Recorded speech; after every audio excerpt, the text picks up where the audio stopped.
kimia semuanya, sebelumnya izinkan saya untuk memperkenalkan diri. Nama saya Raisa Nurfadiah dari kelas 10 L5.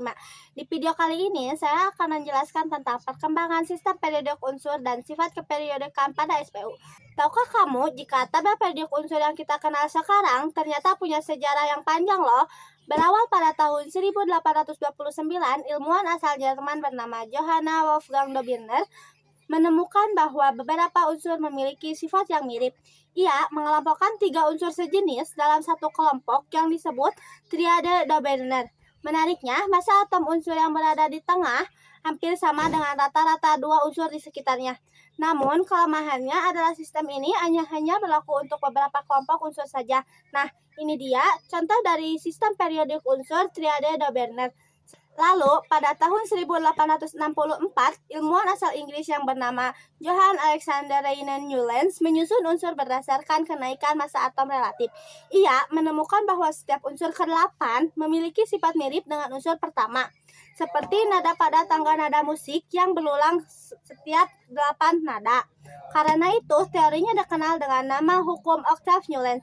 Sayangnya, sistem ini hanya cocok untuk unsur-unsur ringan dan tidak berlaku bagi unsur berat, sehingga dianggap kurang akurat. Nah, ini dia sistem periodik unsur oktav Newlands. Pada tahun 1869, ilmuwan asal Rusia Dmitri Ivanovich Mendeleev membuat tabel periodik unsur berdasarkan kenaikan massa atom dan kesamaan sifat kimia. Ia bahkan meninggalkan beberapa ruang kosong untuk yang belum ditemukan dan berhasil memperbaiki sifat-sifatnya dengan sangat tepat.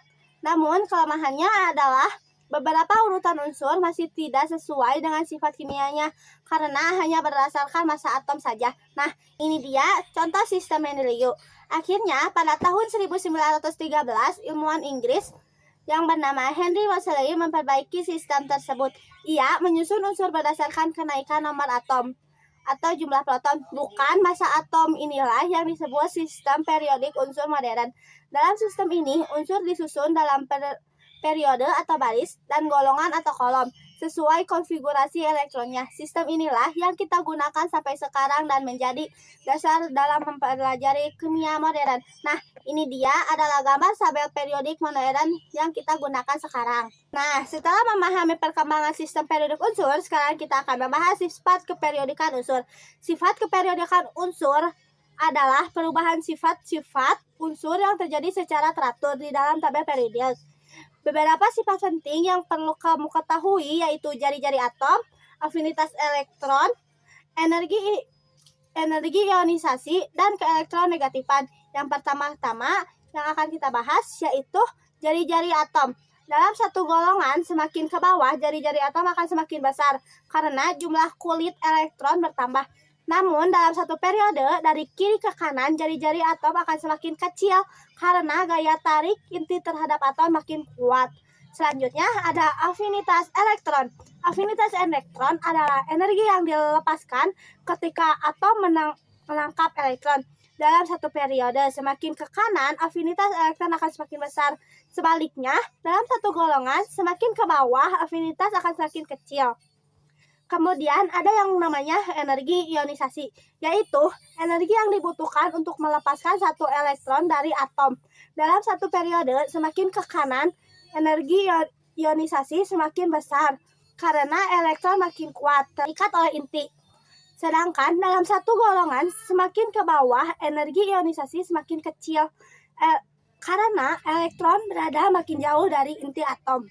Dan yang terakhir adalah keelektronegatifan. Keelektronegatifan adalah kemampuan atom untuk menarik elektron dari ikatan kimia dalam satu periode.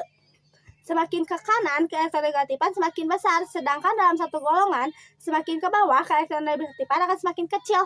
Unsur dengan keelektronegatifan yang paling tinggi yaitu fluorin dengan lambang F, karena daya tariknya terhadap elektron yang paling kuat. Dari semua sifat ini, kita bisa lihat bahwa setiap unsur memiliki pola keteraturan dalam tabel periodik. Pola ini sangat penting untuk memprediksi sifat kimia dari unsur-unsur lainnya. Nah, itu dia pembahasan singkat tentang perkembangan sistem periodik unsur dan sifat keperiodikan unsur pada SPU. Mulai dari teori teorinya hingga ke sifat-sifat sistem periodik unsur. Semuanya punya peran besar dalam dunia kimia yang kita kenal sekarang. Sekian dari saya. Mohon maaf bila ada salah kata. Sampai berjumpa di video selanjutnya. Bye-bye.